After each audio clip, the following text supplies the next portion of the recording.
two men had a lively conversation, and as they parted ways, the future president said, "You know, you ought to be a Democrat."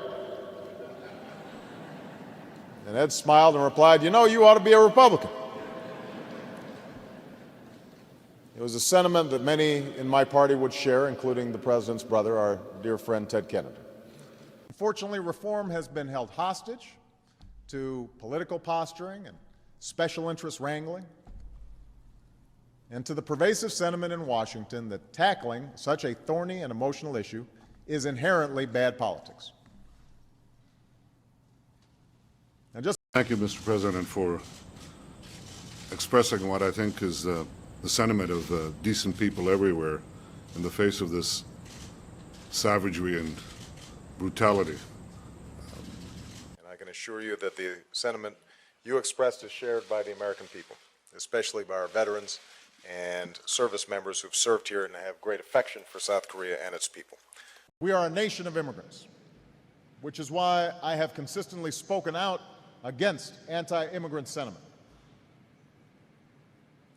So again, we very much share the sentiment of the question that we want to limit expenditures in these efforts abroad.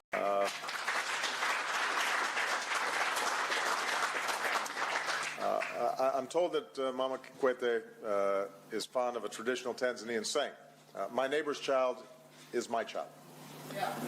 And that sentiment, I think, also captures the feeling the partnership between our two countries must have.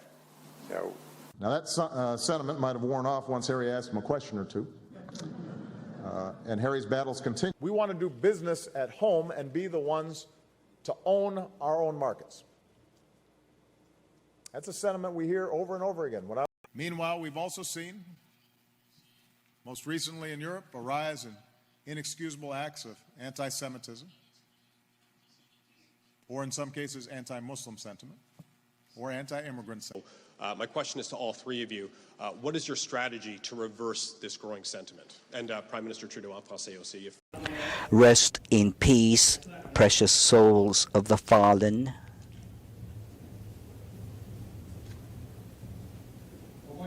With that overwhelming sentiment, I cast flowers on behalf of Japanese people upon the waters where those sailors and Marines sleep.